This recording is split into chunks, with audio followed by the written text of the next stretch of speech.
book and the history of stand-up is so fascinating. The very first guy, I feel like I'm letting you down now. It's a pop quiz and I'm going to forget his name. But he was a reviewer. He would write funny, like, the old Thomas Edison and Benjamin Franklin, like funny letters to the editor under pen names. It was sort of the first part. I don't know if you're familiar with any of that, just like the kind of silly sayings and like, I don't know what they called it, frontier humor or whatever that they used to write in newspapers. And this guy was a theater reviewer as well as like a writer for this newspaper. And he went to see a vaudeville show in like the 1890s. And he saw a guy on stage basically performing what he had written.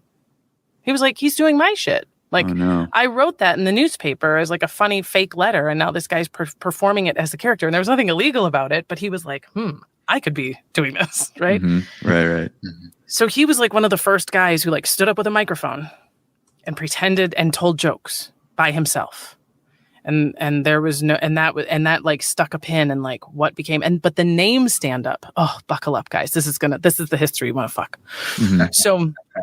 So look, when Prohibition was over, right, the comedy clubs became the old Prohibition clubs. Right. So the same places where you were drinking illegally when drinking was illegal are now legal clubs, but they still have gambling and prostitution and bands and all the stuff that they had before. Mm-hmm. And so when they opened up in Vegas, the guys who ran the casinos, the gangsters who ran the casinos were used to dealing with boxers. And now they had entertainers and they didn't know how to use a vocabulary for the performers that just stood up there and told jokes. But they did have a name for a type of boxer that stood and just punched.